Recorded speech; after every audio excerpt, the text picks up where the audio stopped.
সেই প্রেক্ষিতে আমি মূলত আজকে পদত্যাগপত্র জমা দিয়েছি। অন্তর্বর্তী সরকারে তথ্য ও সম্প্রচার মন্ত্রণালয় এবং ডাক টেলিযোগাযোগ ও তথ্য প্রযুক্তি মন্ত্রণালয়ের উপদেষ্টা নাহিদ ইসলাম পদত্যাগ করেছেন। আজ মঙ্গলবার দুপুরে তিনি পদত্যাগ করেন বলে দ্য ডেইলি স্টারকে নিজেই নিশ্চিত করেছেন। প্রধান উপদেষ্টা ডক্টর মোহাম্মদ ইউনূসের কাছে জমা দেওয়া পদত্যাগ পত্রে নাহিদ ইসলাম লিখেছেন, আমার সশ্রদ্ধ সালাম গ্রহণ করুন। প্রথমেই আমি জুলাই গণ অভ্যুত্থানে শহীদ ও আহত সহযোদ্ধাদের শ্রদ্ধা ভরে স্মরণ করছি। রক্তক্ষয়ী গণ অভ্যুত্থানের পরে ছাত্র জনতার আহ্বানে সাড়া দিয়ে পরবর্তীত নতুন বাংলাদেশ বিনির্মাণের দায়িত্ব গ্রহণ করার জন্য আপনার প্রতি অশেষ কৃতজ্ঞতা। বৈষম্যহীন, ক্ষুধা ও দারিদ্র্যমুক্ত উন্নত বাংলাদেশ গড়তে আপনার নেতৃত্বে গঠিত উপদেষ্টা পরিষদে আমাকে সুযোগ দানের জন্য আপনাকে আন্তরিক ধন্যবাদ জ্ঞাপন করছি।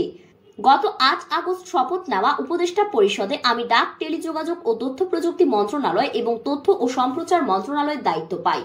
নানামুখী চ্যালেঞ্জের মধ্যেও আপনার নেতৃত্বে দায়িত্ব পালনে সদা সচেষ্ট থেকেছি, কিন্তু বর্তমান প্রেক্ষাপটে দেশ ও জাতির বৃহত্তর স্বার্থে আমার ছাত্র জনতার কাতারে উপস্থিত থাকা উচিত মর্মে আমি মনে করি।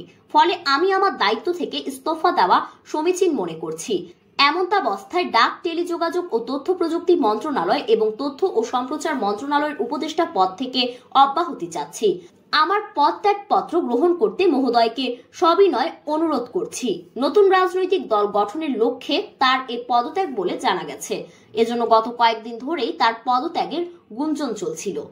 জাতীয় নাগরিক কমিটি ও বৈষম্য বিরোধী ছাত্র আন্দোলনের উদ্যোগে নতুন রাজনৈতিক দল আগামী 28 ফেব্রুয়ারি শুক্রবার আত্মপ্রকাশ করবে বলে জানিয়েছেন জাতীয় নাগরিক কমিটির মুখ্য সংগঠক সার্জিস আলম। সেদিন বিকেল 3টায় রাজধানীর মানিক মিয়া এভিনিউয়ে জাতীয় সংসদ ভবন প্রাঙ্গণে নতুন দলের আত্মপ্রকাশ হবে। তবে দলের নাম এখনো চূড়ান্ত হয়নি।